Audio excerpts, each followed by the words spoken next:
Welcome back to another episode. Today we're going to be working on a Braciolettini. This is an Italian dish that I can remember for when I was little, my grandmother and my mother making these. I always loved them and now my kids love them. So let's get started. We have our sandwich steaks right here. They're a super thin cut. I get them at a butcher shop because I think they are better quality from a local butcher shop, and as you can tell they're super thin, so they're going to make a really nice tender Braciolettini. So we're going to put our meat right in our bowl here.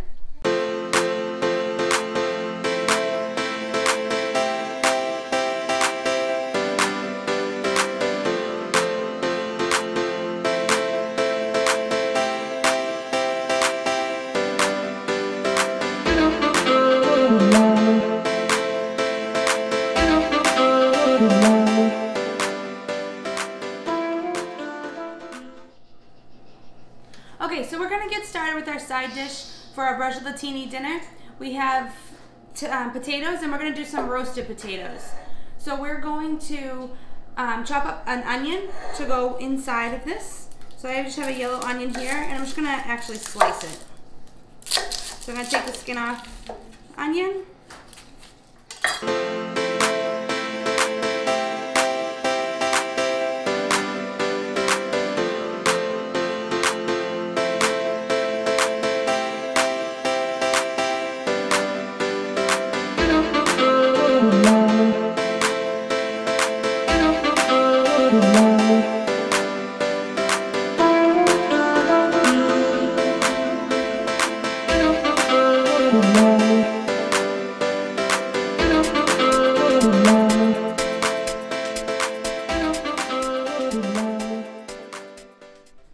So now we have all our ingredients in here. We're just going to give it a quick little kind of mix here. Get everything incorporated in. We're going to be adding our extra virgin olive oil. I just like to coat them, so maybe with this, in between a 1/4 cup and a 1/2 cup of oil. They do tend to be a little heavier when I come to using the oil, but I think it adds nice flavor. There, just like, okay. We're gonna get our baking dish. You want a big enough baking dish so your potatoes are laying flat and they're not stacked.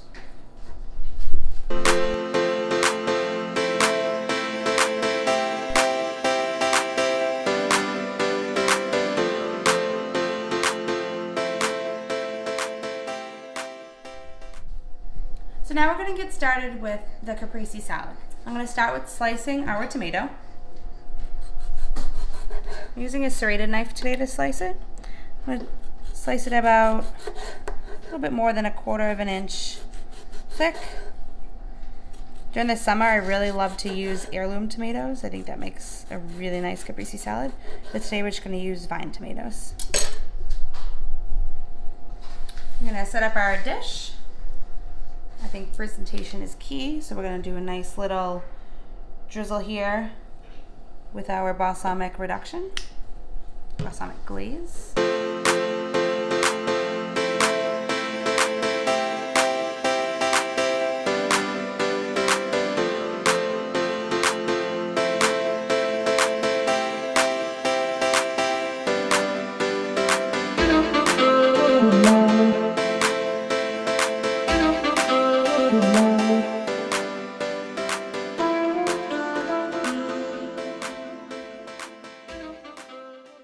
And voila! That is the Caprese salad that's going to go with our Braciolettinis and our roasted potatoes.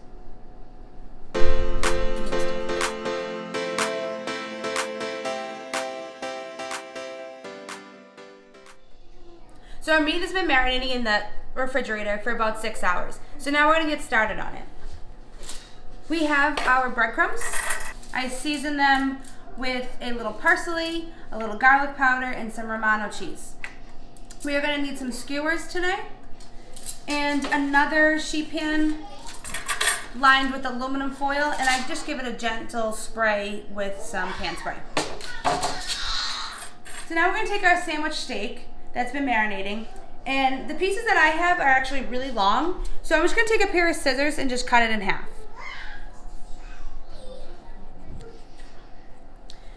So you want pieces about this big.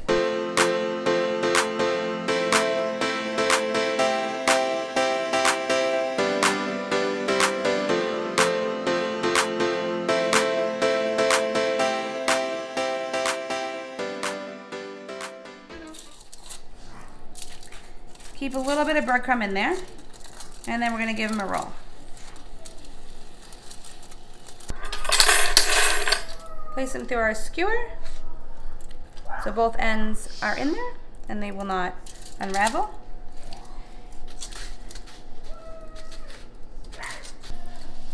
If you don't like, or you're not a steak or red meat eater, doing this with chicken cutlets, so really thin chicken breast, actually is really good as well. I've done that many times and it's really tasty too. So this doesn't have to be just the red meat. So you would do the same exact thing. You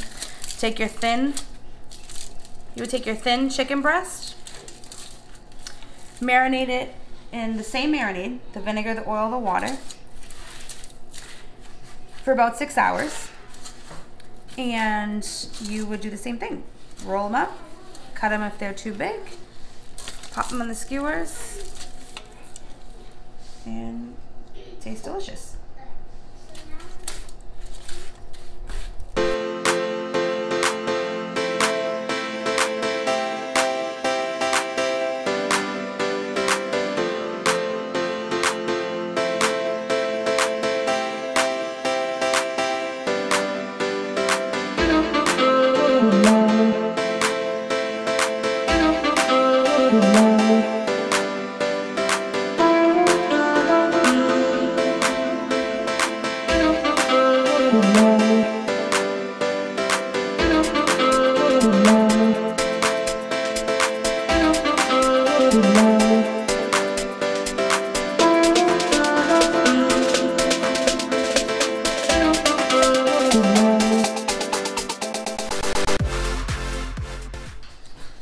So now we have all our leftover marinade in our bowl, and I'm gonna put it on top of our braciolettinis.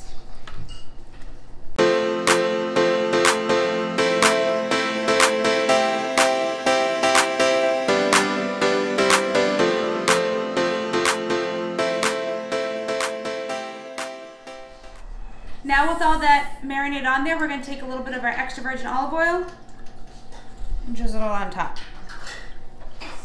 We're gonna pop these in the broiler, 500 degrees. We're gonna start with about 4 minutes on one side. We're gonna flip them, and then I'll show you when we're at the oven for the next part. So now we're gonna flip the braciolettinis. I'm gonna take my pot holder and grab the end here.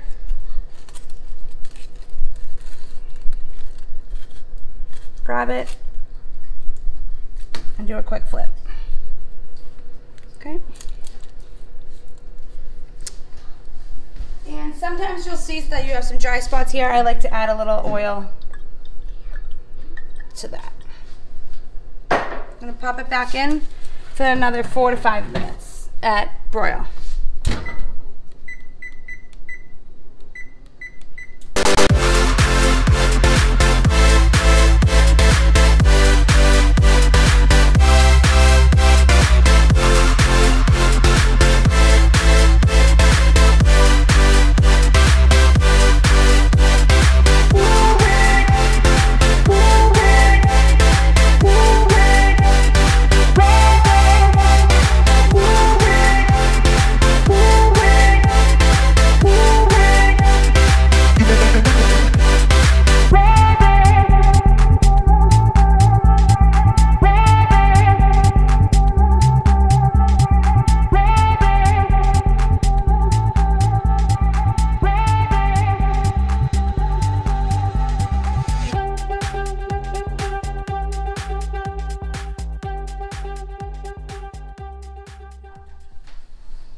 Thank you for watching. I hope you enjoyed this video, and I hope you enjoyed this recipe that's near and dear to my heart that my grandma and my mom always cook for me, and I hope you enjoy it.